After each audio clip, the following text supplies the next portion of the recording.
ఆ యువతి తేజస్విని తీసుకొచ్చిన చీర ఇదే. రాత్రి అజయ్ వద్దు వద్దు అంటూ అరుపులు ఆ అమ్మాయి అరిచినట్టుగా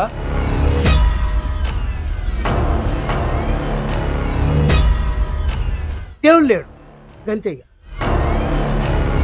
అక్కడి నుంచి వెళ్ళి ఒక అమ్మాయి, నువ్వు ముందు అబ్బాయి వచ్చాడు, తర్వాత వెనకాల అమ్మాయి వచ్చింది. ఆమె వ్యక్తి ఎంపికలు కనిపిస్తున్నాయి, మనిషి కనిపిస్తలేడు. కొన్ని మరణాలు రోజులు గడిచినా ఆ మిస్టరీ వీడదు. సహజంగా అందరికీ చూడడానికి ఒక మాటతో కొట్టిపడేస్తుంటాము. తేజస్విని మరణం అనేది, బల్వన్ మరణం అనేది ఆ మానసిక స్థితి బాగాలేదు, టెన్షన్లో ఉంది, వర్క్ టెన్షన్లో ఉంది, సాఫ్ట్వేర్ ఎంప్లాయీ కాబట్టి ఎక్కువగా ప్రెషర్ ఉంటుంది, తట్టుకోలేకపోయింది, చనిపోయింది అనుకుంటున్నారు. కానీ ఆ మరణం జరిగిన తీరు చూస్తే ఒకసారి విజువల్స్ చూడండి. ఈ రోడ్లోంచి వచ్చింది ఆ యువతి, ఇలా వచ్చింది, ఇలా వచ్చి ఇక్కడ నుంచి ఒకసారి మీకు లెఫ్ట్ సైడ్లో టెంపుల్ కనిపిస్తుంది, బీరప్ప ఆలయం, శంకర్ నగర్లోని అమ్మవారి ఆలయం ఇది, బీరప్ప ఆలయం. ఈ ఆలయానికి వచ్చింది అర్ధరాత్రి. ఒకసారి ఇక్కడి నుంచి అమ్మాయి ఇలా వచ్చి, ఇక్కడి నుంచి ఇలా వచ్చి, మొత్తం ఇదంతా కూడా సీసీ కెమెరాలో రికార్డ్ అవుతుంది. మొత్తం పైన కనిపిస్తుంది చూసారా, అమ్మాయి ఇక్కడికి వచ్చింది, ఇక్కడి నుంచి బయటకు వెళ్ళింది అంతా కూడా, ఇక్కడి నుంచి లోపలికి వెళ్ళేదంతా కూడా సీసీ కెమెరాలో రికార్డ్ అయింది. ఇలా ఈ ఆలయానికి వచ్చిన వెంటనే ఒక్కసారి ఆ టైంలో ఆలయం లోపలికి వెళ్ళే అవకాశమే లేదు. చూడండి, 2 చోట్ల ఎంట్రన్స్ డోర్లో అక్కడ లాక్ చేశారు. ప్రధాన ద్వారం దగ్గర, గర్భగుడి ద్వారం దగ్గర తాళాలు వేస్తున్నాయి, లోపల కూడా చూడొచ్చు. కాబట్టి ఆలయం లోపలికి వెళ్ళే ఛాన్సే లేదు. కానీ ఆ యువతి ఇలా వచ్చి, ఇది క్లియర్ కనిపిస్తుంది, సీసీటీవీ ఫుటేజ్ చూసినప్పుడు క్లియర్గా కనిపిస్తుంది. ఇక్కడ కొబ్బరికాయలు అవి కొడుతుంటారు భక్తులు. ఇక్కడి నుంచి తను ఇలా ముందుకు వెళ్ళింది, ఇలా ముందుకు వెళ్ళి ఇక్కడి నుంచి ఇక్కడ కనిపిస్తుంది ఒక చిన్న టెంపుల్ ఉంది చూసారు, ఇక్కడ కూర్చుంది. ఇక్కడ ఈ ప్లేస్లోనే కూర్చుంది తను. తేజస్విని ఇక్కడే కూర్చుంది. ఈ గేటు ఇలా తీయడంతో ఓపెన్ అయిపోతుంది. ఇదే గేటు ఇక్కడి నుంచి ఇలా తీస్తే ఓపెన్ అయిపోతుంది. ఇప్పుడు విగ్రహం లేదు, ఇది జరిగిన తర్వాత విగ్రహాన్ని తీసేశారు. ఇక్కడ చూడొచ్చు, ఇదే ప్లేస్లో లోపల విగ్రహం ఉంది, అమ్మవారి విగ్రహం. ఇలా ఈ డోర్ ఓపెన్ చేసుకుంది, అమ్మవారి విగ్రహం అక్కడ ఉంటుంది. అమ్మవారి విగ్రహం పైన చీరను తీసుకుని వెంటనే మళ్ళీ డోర్ పెట్టేసి ఆ చీరను తీసుకుని చాలాసేపు ఇక్కడ కూర్చుంది. ఇక్కడి నుంచి పరుగులు పెడుతూ ఒక్కసారి ఇలా వెళ్ళింది. వెంటనే అంటే నేను నడిచి చూపిస్తున్నాను, అమ్మాయి స్పీడ్గా పరుగులు పెడుతూ వెళ్ళి, అది పార్క్ ఉంటుంది. సహజంగా ఆ టైంలో పార్క్ గేట్ కూడా క్లోజ్ చేసి ఉండాలి, మరి అది గేట్ ఎందుకు ఓపెన్ చేసిందో. పార్క్ వెళ్ళింది, ఇలా ఇక్కడి నుంచి ఈ గేట్లోంచి లోపలికి వెళ్ళింది.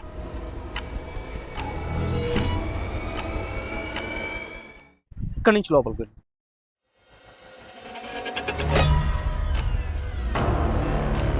ఇలా ఇక్కడి నుంచి పరుగులు పెడుతూ లోపలికి వెళ్ళి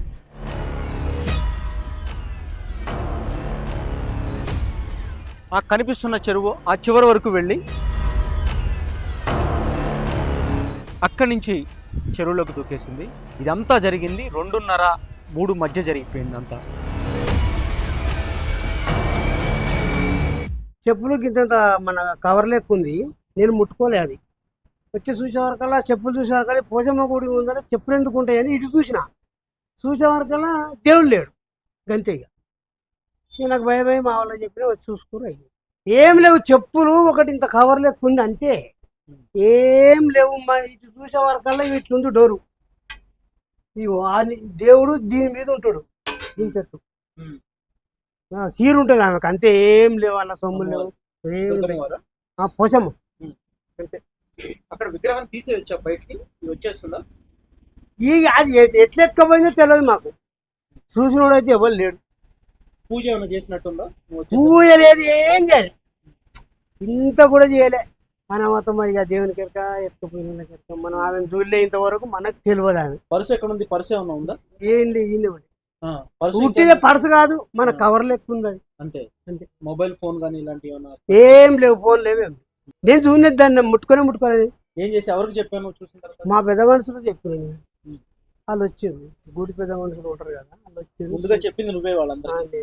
అప్పటికి అమ్మాయి అందులో పడిపోయినట్టుగా ఏం తెలియదు? మాకు తెలియదు సార్.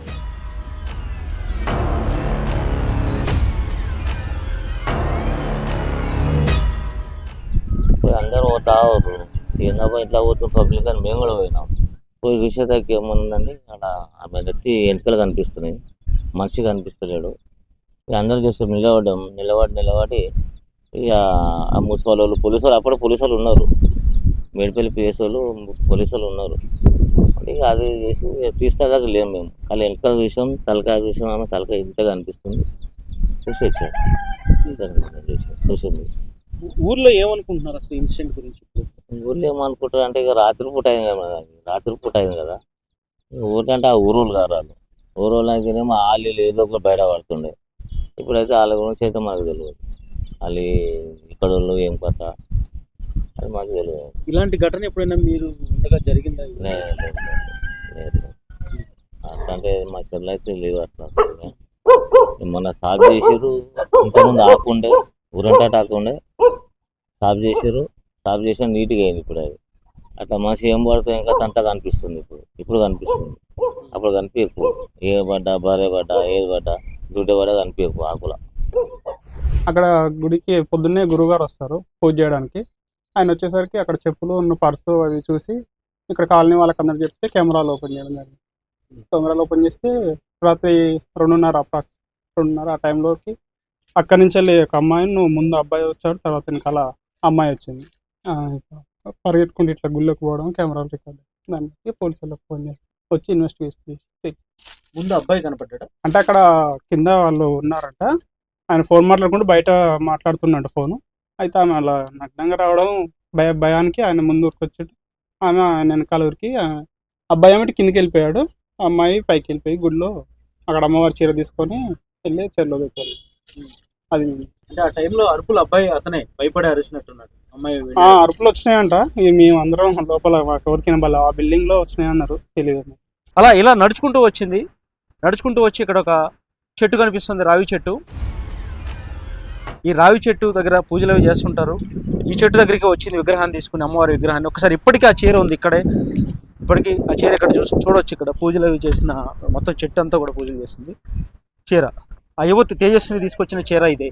అమ్మవారి విగ్రహాన్ని చీరతో సహా ఇక్కడికే తీసుకొచ్చింది, ఇదే ఆ చీర. అంటే విచారణ క్రమంలో ఇవన్నీ పోలీసులు స్వాధీనం చేసుకుని అసలు ఏంటి అనేది విచారించాలి. కానీ ఎక్కడ వస్తువులు అక్కడ ఇక్కడ కనిపిస్తున్నాయి. ఇక్కడ అనుమానాస్పదంగా ఉన్న మరొక అంశం ఏంటంటే ఇక్కడ చూడొచ్చు, తాను చెరువులో దూకే ముందు ఇలా రావి చెట్టు దగ్గర చివరిసారిగా తన మనసులో బాధ ఇక్కడికి రాసి చనిపోయిందా అనేది ఒక అనుమానం స్థానికులు వ్యక్తం చేస్తున్నారు. ఒక్కసారి చూస్తే అక్కడ ఏం రాసిందనే విషయాలు. I imagine the life to with you stay for ever but I don't expect you made me alone for ever and ever. నేను అనుకున్నాను, నేను ఊహించాను నువ్వు నాతో ఎప్పటికీ ఉంటావని. బట్ నేను అనుకోలేదు ఎప్పుడు నువ్వు నన్ను విడిచి వెళ్ళిపోతావని, ఎప్పటికీ ఇంకెప్పటికీ అని చెప్పింది. అంటే ఎవరో తనకు దూరం అయిపోయారు, ఇంకా వాళ్ళు ఎప్పుడు తన జీవితంలో దగ్గర కాలేరు, తనను ఒంటరిగా వదిలేసి వెళ్ళిపోయారని భావించి ఈ రావి చెట్టు కింద అమ్మవారి విగ్రహంతో చీరతో సహా ఇక్కడ రాసి చీరని ఇక్కడే వేసి, మీకు కనిపిస్తుందా, చీరని ఇక్కడే వేసి ఇక్కడి నుంచి ఆ చెరువులో దూకేసిందా. ఈరోజు ఒక సంచలన విషయం ఏంటంటే ఆ అక్షరాలు ఆ చివరిగా బాధ రాసింది ఆ యువతినే అని చెప్పి కూడా ఇక్కడ స్థానికులు అనుమానం వ్యక్తం చేస్తున్నారు. ఈ విషయంలో పోలీసులు క్లారిటీ ఇవ్వాల్సింది. ఒకసారి మీరు క్రేన్ చూస్తున్నారు కదా, అక్కడ మొత్తం లోపల ఉన్న ఏదైతే మొత్తం వేస్ట్ అంతా బయటకు తీస్తున్నారో అదే స్పాట్లో అమ్మాయి ఇక్కడ దూకి అలా తేలుకుంటూ అక్కడికి వెళ్ళింది. దాదాపు రాత్రి 2:30 నుంచి 3 ఆ ప్రాంతంలో ఇదంతా కూడా జరిగిపోయింది. అందరం వెళ్ళే మొత్తం కాలనీ వాళ్ళు మొత్తం వచ్చేది. అడిగితే ఇలాగ ఎందుకు అయింది మరి, పిల్ల గురించి నేను తేడాలి కదా, నన్ను ఇంట్లో పెట్టి తాళం పెట్టింది. ఆ అమ్మాయి వస్తుంది, మీరు నా దగ్గర అరవకండి, లొల్లి చేయకండి, అలాగని మీరు వెళ్ళిపోండి, మా ముందు అరిసింది. వాళ్ళ మమ్మీ అయితే అరిసింది. వాళ్ళ డాడీ అంటే తర్వాత వచ్చేయండి, లేడైనా తర్వాత చచ్చిపోయినకి వచ్చాడు. అవి మాకేనదే లేదు లేదు, కాకపోతే డోర్లు కొట్టడమే అన్నదే ఒకటే తెలుసు మాకు. వెనకాల డోర్లు, బెసరే డోర్లు అలా పైన ఉంటారు కదా వాళ్ళ డోర్లు అరిసిందని అన్నారు. డైలీ చూసేదే. అంటే ఇప్పుడు మేము ఇక్కడే కూకుంటాం బయట. లేదు, మంచిగానే ఉంది. ఫీల్ అయ్యాలి. ఎన్నో రోజుల నుంచి ఉంటున్నాము, ఇది ఫస్ట్ టైం ఇలా జరిగింది. అది మళ్ళీ చెరువు అది కట్టడం కూడా అక్కడ బ్రిడ్జ్ చేశారు కదా, అది కూడా ఫస్ట్ టైం. అదే ఫస్ట్ టైం అంటే కొత్తగా రీసెంట్ గానే వేసారు, దాంట్లో దూకడం ఫస్ట్ టైం అని నేను అంటున్నాను. దాంట్లో ఒక అమ్మాయి చనిపోవడం ఫస్ట్ టైం. అశ్విని. ఇలా ఈ ఇన్సిడెంట్ లో అనేక అనుమానాలు ఇప్పటికీ కూడా అంటే కేసు విచారణ తర్వాత ఏం తేలుతుంది, లేదంటే ఏం తెలవకుండానే, అంటే ఏ విషయం ఒక క్లారిటీ రాకుండానే ఇలాగే ముగుస్తుందా అనే విషయాలు పక్కన పెట్టేస్తే, ప్రధానంగా తల్లికి చెప్పినప్పుడు రాత్రి సమయంలో వచ్చి మీ అమ్మాయి ఇలా బట్టలు లేకుండా వెళ్ళిపోయింది అని చెప్పి లోపల ఉన్న తల్లికి చెప్పినప్పుడు, వెళ్ళింది తానే వస్తుంది మీరంతా ఏంటి వెళ్ళిపోండి అని చెప్పడం అనేది తల్లిని సందేహించాల్సి వస్తుంది ఇక్కడ. ఎందుకంటే ఆ ఇన్సిడెంట్లో కూతురు వెళ్ళిపోయిందంటే చాలామంది కంగారు పడుతూ భయంతో బాధతో కిందికి వస్తారు ఏం జరిగిందా అని. కానీ అలా అక్కడ జరగలేదు. ఆ తర్వాత నెమ్మదిగా ఎప్పుడో కాసేపటికి ఇన్సిడెంట్ మీద తల్లి స్పందించింది, బయటకు వచ్చింది. ఎందుకని స్థానికులంతా కూడా జరిగిన విషయం చెప్పినప్పుడు కూడా తల్లి బయటకు రాలేదు. అంటే ఏదైనా గొడవ జరిగిందా, ఇప్పటికే ఈ విషయంలో ఇలా కూతురు ఏదో ఒకటి చేసుకుంటుందనే ఒక విషయం తల్లికి తెలిసే ఉందా, ఇంట్లోంచి బయటికి వెళ్ళిపోయినప్పుడు తల్లి ఎందుకు అంత ఆందోళన చెందలేదు, చెప్పినప్పుడు కూడా ఎందుకు లైట్ తీసుకుందనేది కూడా ఇక్కడ మరొక అనుమానంగా కనిపిస్తుంది.